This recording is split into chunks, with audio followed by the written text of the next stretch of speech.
कर लो अनुभव प्रभु प्यार का, बाहों में वो बुला रहा, वो करुणा कर दया का सागर, स्नेह में सबको समा रहा।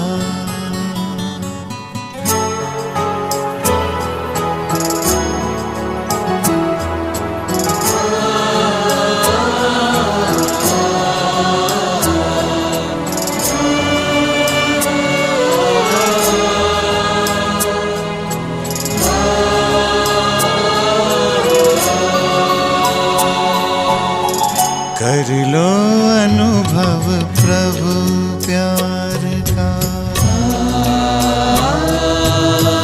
कर लो अनुभव प्रभु प्यार का,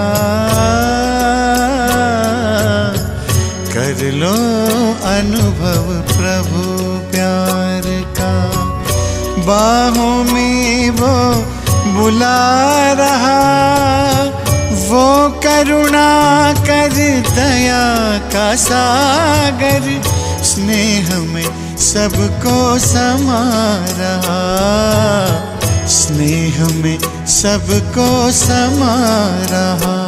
आओ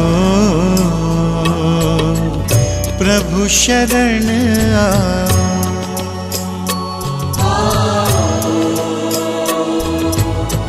प्रभु शरण कर लो अनुभव प्रभु प्यार का।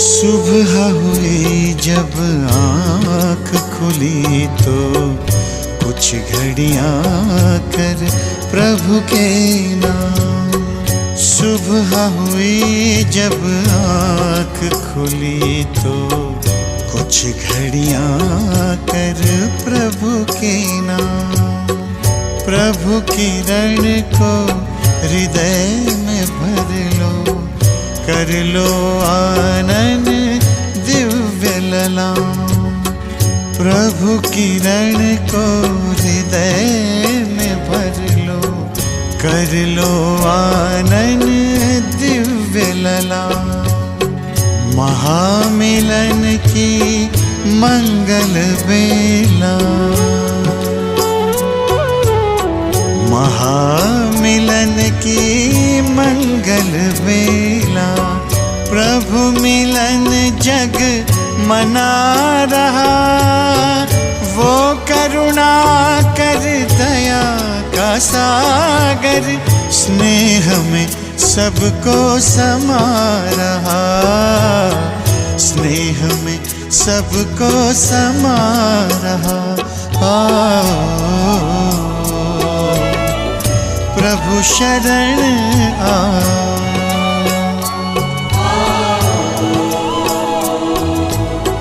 प्रभु शरण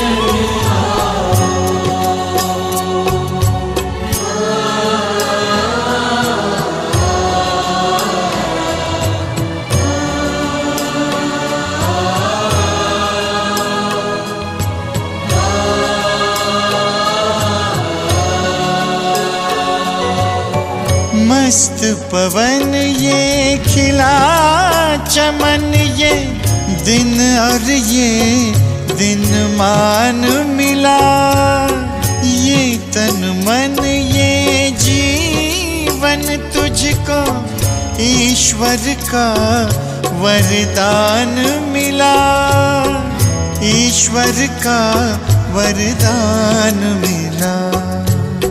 सफल करो और पाओ सफलता,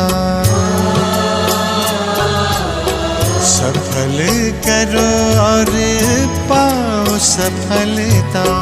मुरली मधुर वो सुना रहा, वो करुणा कर दया का सागर, स्नेह में सबको समा रहा, स्नेह में सबको समा रहा। आओ प्रभु शरण आओ।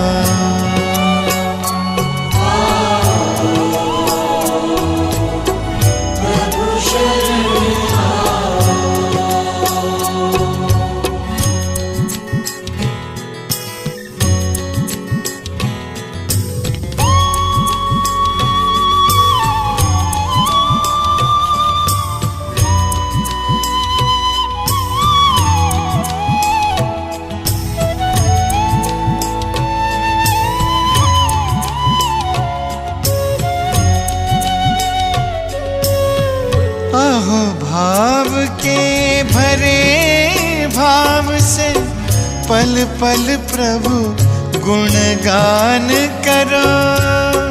ध्यान धरो जो ध्यान है रखता, प्रभु कृपा का पान करो, प्रभु कृपा का पान करो। पास में आकर वो रत्नाकर,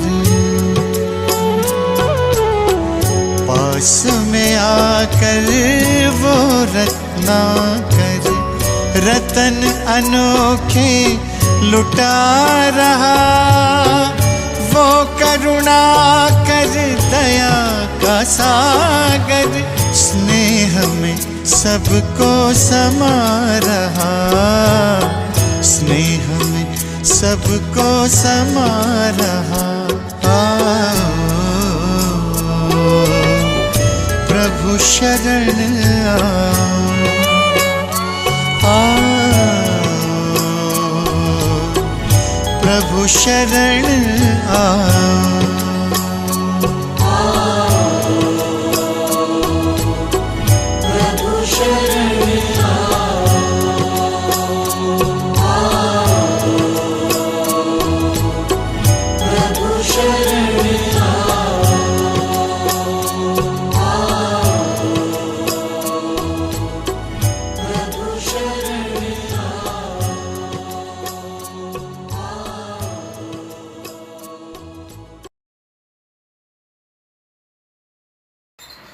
ఓం శాంతి.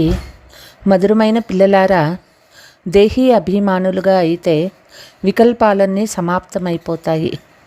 ఏ విషయంలోనూ భయం కలగదు. మీరు చింతల నుండి విడుదలైపోతారు. ప్రశ్న: నూతన వృక్షం ఏ విధంగా వృద్ధి చెందుతుంది, ఎందుకు?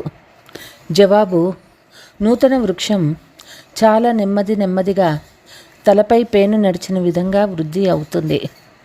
డ్రామా ఎలాగైతే పేను వలె నడుస్తూ ఉందో, డ్రామా అనుసారంగా ఈ వృక్షం కూడా నెమ్మదిగా వృద్ధి చెందుతూ ఉంది.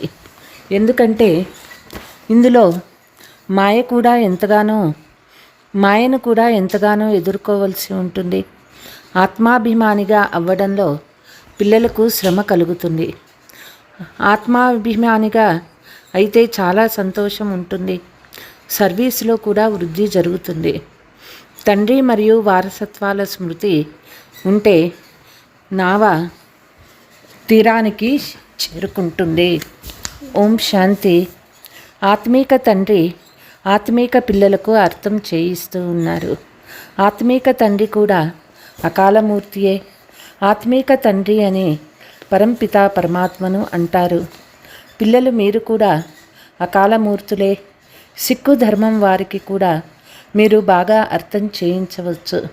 వాస్తవానికి ఏ ధర్మం వారికైనా అర్థం చేయించవచ్చు. ఈ వృక్షము నెమ్మదిగా వృద్ధి చెందుతుంది. తండ్రి తెలియచేస్తూ ఉన్నారు. డ్రామా ఏ విధంగా పేనులాగా నెమ్మదిగా కదులుతుందో, వృక్షం కూడా పేనులాగా వృద్ధి చెందుతూ ఉంది. ఇది వృద్ధి చెందడంలో పూర్తి కల్పమంతా పడుతుంది. ఇప్పుడు ఇది కొత్త వృక్షము. పిల్లలు మీకు కూడా కల్పమంతా ఆయు ఉంటుంది. 5000 సంవత్సరాల నుండి చక్రంలో తిరుగుతూ ఉన్నారు. పేనువలే ఈ చక్రము తిరుగుతూ ఉంటుంది. మొట్టమొదట ఆత్మను అర్థం చేసుకోవాలి. ఇదే కష్టమైన విషయము. డ్రామా అనుసారం వృక్షము నెమ్మదిగా వృద్ధి చెందుతుంది. ఎందుకంటే మాయను చాలా ఎదుర్కోవలసి ఉంటుంది. ఈ సమయంలో దాని రాజ్యం ఉంది. తర్వాతే రావణుడు ఉండడు. పిల్లలు మీరు మొదట ఆత్మాభిమానిగా అవ్వాలి. ఆత్మాభిమాని పిల్లలు చాలా బాగా సేవ చేస్తారు. అంతేకాకుండా చాలా సంతోషంగా ఉంటారు. బుద్ధిలో వ్యర్థమైన వికల్పాలు రావు. అలాగే మీరు మాయపై విజయాన్ని పొందుతారు.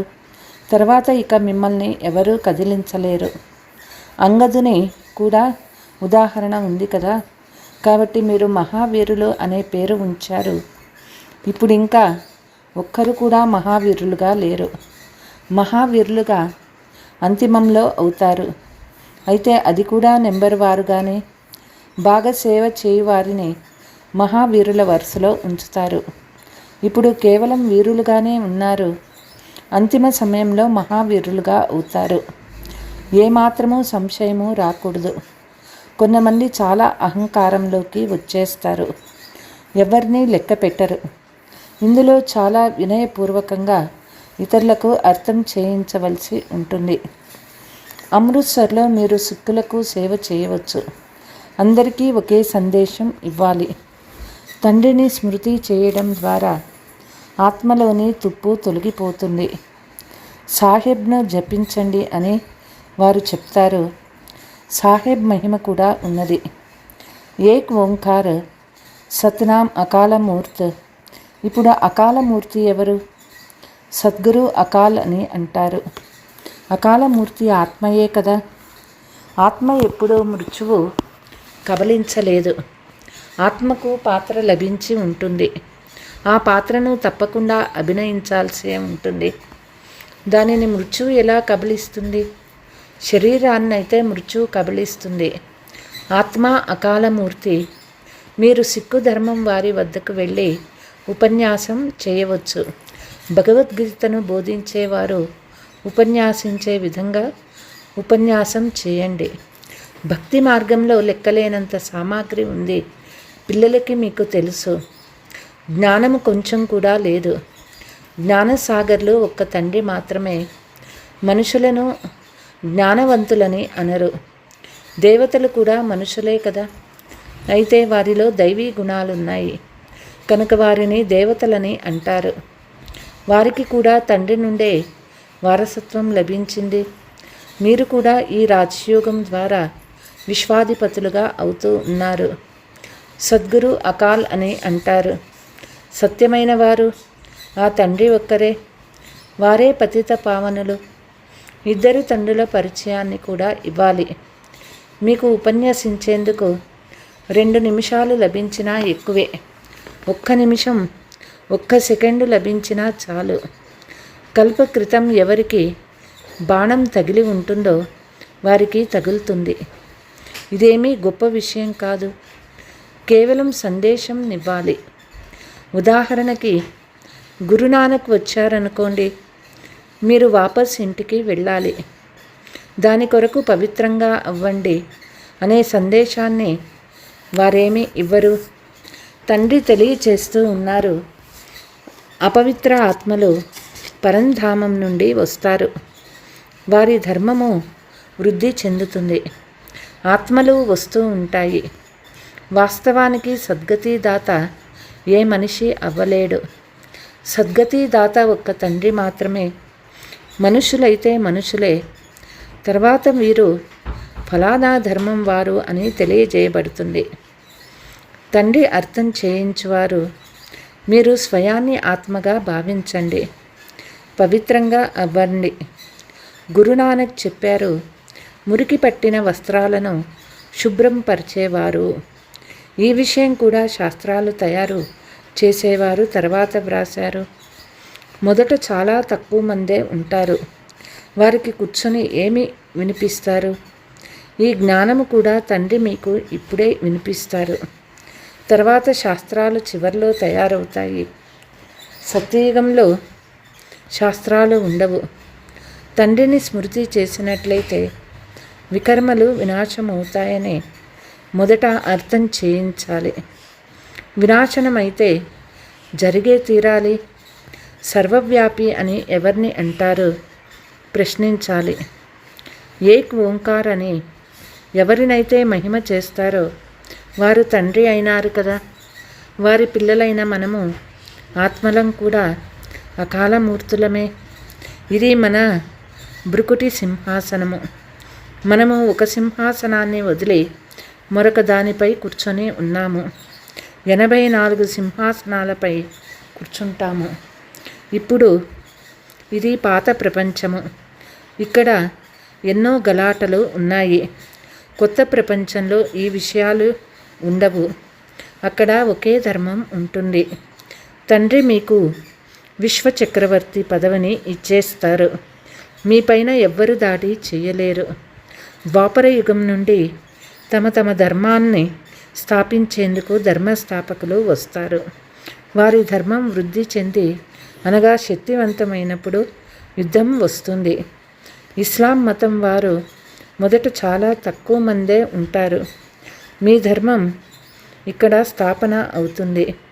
వారు వచ్చేది ద్వాపర యుగంలో. ఆ సమయంలో వారి ధర్మస్థాపన జరుగుతుంది. తర్వాత ఒకరి వెనుక ఒకరు వస్తూ ఉంటారు. ఇవన్నీ చాలా అర్థం చేసుకోవాల్సిన విషయాలు. కొందరు డ్రామా అనుసారంగా ఏమీ ధారణ చేయలేరు. తండ్రి అర్థం చేయిస్తూ ఉన్నారు. వారికి తప్పకుండా తక్కువ పదవే ఉంటుంది. ఇది శపించటం కాదు. మాల అయితే మహావీరులదే అవుతుంది. డ్రామా అనుసారంగా అందరూ ఒకే విధంగా పురుషార్థమైతే చేయలేదు. ఇంతకుముందు కూడా చేసి ఉండరు. వారు మరి మా దోషమేముంది అని అంటారు. మీ దోషమేమీ లేదని తండ్రి కూడా చెప్తూ ఉన్నారు. అదృష్టంలో లేకుంటే తండ్రి మాత్రం ఏమీ చేయగలరు. ఎవరెవరు ఏ పదవికి అర్హులో అర్థం చేసుకోవచ్చు. సాహెబ్ను జపించినట్లయితే సుఖశాంతులు లభిస్తాయని సిక్కు ధర్మం వారికి కూడా అర్థం చేయించాలి. వారి ధర్మస్థాపన జరిగినప్పుడే వారికి సుఖం లభిస్తుంది. ఇప్పుడైతే అందరూ కిందకి వచ్చేశారు. వారికి ఇలా తెలియచేయాలి. సద్గురు అకాలని మీరు అంటారు కదా. మరి గురువు అని ఎవరిని అంటారు? సద్గతినిచ్చే గురువు ఒక్కరే. భక్తి నేర్పించేవారు చాలామంది గురువులు ఉన్నారు. కానీ జ్ఞానం నేర్పించేవారు ఒక్క తండ్రియే. మీరు ధరించే ఈ కంకణాలు కూడా పవిత్రతకు గుర్తేనని మాటలు మీరు వారికి అర్థం చేయించండి. అలా మీరు చెప్పినట్లయితే వారు అంగీకరిస్తారు. ఎందుకంటే మాటలైన మీరు స్వర్గద్వారాలను తెరిచేవారు. మాటలైన మీకే ఇప్పుడు జ్ఞాన కలశం లభించింది. దీని ద్వారా సర్వుల సద్గతి అవుతుంది. పిల్లలు మీరు ఇప్పుడు స్వయాన్ని మహావీరులని పిలుచుకుంటారు. మేము గృహస్థు వ్యవహారంలో ఉండి స్వర్గస్థాపన చేస్తున్నామని మీరు చెప్పగలరు. రాత్రికి పగలకు ఉన్నంత వ్యత్యాసం ఉంది. ఈ జటాజూటలు అంటే మునులు పెంచుకొని తల వెంట్రుకలు పెంచుకొని ముడి వేసుకుంటారు. ఈ జటాజూటలు కూడా పవిత్రతకు గుర్తు. అకాలమూర్తి పతిత పావనుని తండ్రి మహిమను పూర్తిగా గానం చేయాలి. సాధు సన్యాసీలు పరమాత్మాయ నమః అని అంటారు. మళ్ళీ మరొక వైపు సర్వవ్యాపి అని అంటారు. ఇది తప్పు. తండ్రిని మీరు బాగా మహిమ చేయండి. తండ్రి మహిమను చేసినట్లయితే మీరు తరించిపోతారు. రామ రామ అని స్మరిస్తూ నదిని దాటిపోయిన స్త్రీ కథ కూడా ఉంది కదా. తండ్రి కూడా చెప్తూ ఉన్నారు. తండ్రి స్మృతి చేసినట్లయితే విషయ సాగరాన్ని దాటుకుంటారు. మీరందరూ ముక్తికి వెళ్ళి తీరాలి. మీరు అమృత్సర్లో వెళ్ళి ఉపన్యాసించండి. సద్గురు అకాలమూర్తి అని మీరు పిలుస్తారు కదా. మరి ఇప్పుడు వారే దేహ సహితంగా దేహ సర్వ సంబంధాలను వదిలి స్వయాన్ని ఆత్మగా భావించండి అని చెప్తూ ఉన్నారు. తండ్రి స్మృతి చేసినట్లయితే పాపాలు భస్మమైపోతాయి, అంతిమతి సుగతి అవుతుంది. శివబాబా అకాలమూర్తి, నిరాకారులు. ఆత్మలైన మీరు కూడా నిరాకారులే. తండ్రి చెప్తూ ఉన్నారు, నాకైతే శరీరం లేనే లేదు, నేను శరీరాన్ని లోనుగా తీసుకుంటాను. నేను రావణుపై విజయాన్ని కలిగించేందుకు పతిత ప్రపంచంలో వస్తాను. ఇక్కడే ఆదేశాలను ఇస్తాను. ఎందుకంటే పాత ప్రపంచంలోనే పతితులు ఉంటారు, కొత్త ప్రపంచంలో అయితే దేవీ దేవతా ధర్మం ఉంటుంది. ఆ సమయంలో మిగిలిన వారంతా శాంతిధామంలో ఉంటారు. మళ్ళీ నెంబర్ వారుగా సతో రజో తమోలలోకి వస్తారు. ఎవరికి చాలా సుఖం లభిస్తుందో వారికి దుఃఖం కూడా చాలా లభిస్తుంది. తండ్రి స్మృతి చేసినట్లయితే ఇంటికి చేరిపోతాము అని మీరు అందరికీ తండ్రి సందేశం ఇవ్వాలి. అందరూ కిందకు వచ్చి వృక్షం పూర్తి అయినప్పుడు అందరికీ సద్గతి లభిస్తుంది. ఇలా మీరు కూడా ఇతరులకు చాలా ప్రేమతో నెమ్మదిగా అర్థం చేయించండి. మీరు చిత్రాలను చూపించవలసిన అవసరం లేదు. వాస్తవానికి కొత్త వారి కొరకు చిత్రాలు ఉన్నాయి. మీరు ఏ ధర్మం వారికైనా అర్థం చేయించవచ్చు. కానీ పిల్లలలో ఇతరులకు బాణం తగిలేంతటి యోగము లేదు. బాబా మేము ఓడిపోతున్నామని అంటారు. మాయ ఒక్కసారిగా నల్లగా చేసేస్తుంది. మేము దేవతలుగా ఉంటేనే ఈ సమయంలో అసురులుగా అయ్యామని వారికి తెలియనే తెలియదు. ఇప్పుడు బాబా చెప్తూ ఉన్నారు, స్వయాన్ని ఆత్మగా భావించి తండ్రిని స్మృతి చేయండి. తండ్రి సందేశం అందరికీ ఇస్తూ ఉంటారు. బయోస్కోపు స్లైడ్లలో కూడా వ్రాయండి. త్రిమూర్తి పరంపిత పరమాత్మ శివుడు చెప్తూ ఉన్నారు, నన్ను ఒక్కరినే స్మృతి చేసినట్లయితే మీ వికర్మలు వినాశమవుతాయి, మీరు ముక్తి జీవన్ముక్తులను పొందుతారు. అందరికీ సందేశం ఇవ్వాలి కదా. స్లైడ్ కూడా తయారవ్వాలి. ఇందులో మన్మనాభవ అనే ఒక వశీకరణ మంత్రాన్ని అందరికీ ఇవ్వండి. ఈ చదువులో సమయం పట్టదు. మున్ముందు అందరూ అర్థం చేసుకుంటారు. చింత చేయవలసిన విషయం లేదు. చింతారహితంగా అయ్యే తీరాలి. మనుషులు మృత్యు అంటే ఎంతగా భయపడతారో చూడండి. ఇక్కడ భయపడవలసిన మాటే లేదు. ఇప్పుడే మృత్యువు రాకూడదని మీరంటారు. మేము ఇప్పుడు ఇంకా పరీక్ష పూర్తి చేశామా? ఇప్పుడు యాత్ర ఇంకా పూర్తి చేయలేదే, మరెప్పుడు శరీరాన్ని ఎలా వదలాలి? ఈ విధంగా తండ్రితో అత్యంత మధురంగా మాట్లాడాలి. ఈ విధంగా చాలా మంచి అలవాటు అవుతుంది. ఇక్కడ చిత్రాల ఎదుట వచ్చి కూర్చోండి. మాకు బాబా నుండి విశ్వరాజ్యం లభిస్తుందని మీకు తెలుసు కనుక అటువంటి తండ్రిని చాలా స్మృతి చెయ్యాలి కదా. స్మృతి చెయ్యకపోతే శిక్షలు అనుభవించవలసి వస్తుంది. బాబాకు నేను ఈ విధంగా తయారవుతానని స్థిరమైపోవాలి. అందువల్లే నేను ఇలా అవుతానని ఖుషి చాలా ఉంటుంది. చిత్రాన్ని చూడగానే నష ఎక్కిపోతుంది. మీరు కూడా ఇలా తయారవ్వాలి. బాబా మేము మిమ్మల్ని స్మృతి చేసి ఈ విధంగా తప్పకుండా తయారవుతామని మాట్లాడాలి. ఇతర పనులేమీ లేకపోతే చిత్రాల ఎదుటగా కూర్చోండి. బాబా ద్వారా మనకి ఈ ఆస్తి లభిస్తుందని దృఢంగా చేసుకోండి. ఈ యుక్తి తక్కువదేమీ కాదు. అదృష్టంలో లేకుంటే స్మృతి చెయ్యరు. ఇక్కడికి వచ్చినప్పుడు ఈ అభ్యాసాన్ని ఎక్కువగా చేయండని బాబా చెప్తూ ఉన్నారు. దీనివల్ల ఏదైనా గ్రహచారం ఉంటే అది తొలగిపోతుంది. మెట్ల చిత్రం గురించి చాలా విచారసాగరమతనం చేయండి. అదృష్టంలో లేకుంటే శ్రీమతాన్ని అనుసరించలేరు. బాబా మార్గాన్ని తెలియచేస్తారు. మాయ దాని నుండి మళ్ళిస్తుంది. బాబా చాలా యుక్తులు తెలియచేస్తారు. తండ్రి మరియు ఆస్తిని స్మృతి చేస్తూ ఉండండి.